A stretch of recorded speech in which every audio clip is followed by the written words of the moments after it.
কম কথা বলা মানুষের চরিত্র কেমন হয়? নাম্বার 1, তারা অনেক ধৈর্যশীল হন।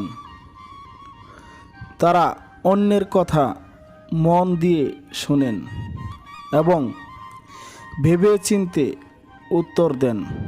নাম্বার 2, কম কথা বলা মানুষগুলো সৎ হওয়ার সম্ভাবনা বেশি থাকে।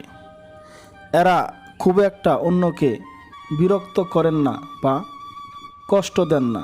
নাম্বার 3, কম কথা বলা মানুষগুলো একা থাকতে বেশি পছন্দ করে। তারা একা থাকে যেন তারা নিজেদের উন্নত করতে পারে। নাম্বার 4, কম কথা বলা মানুষ অনেক বুদ্ধিমান হন। এরা কাজের কথা অল্প কথায় অন্যকে বুঝিয়ে দেন। এরা ঘুরিয়ে ফিরিয়ে বা ন্যাকামি করে কথা বলতে পছন্দ করে না। নাম্বার 5, কম কথা বলা মানুষ খুব একটা নিরাশ হন না।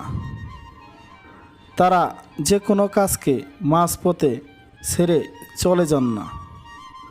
ধৈর্যের সঙ্গে সেটি সম্পন্ন করার চেষ্টা করে।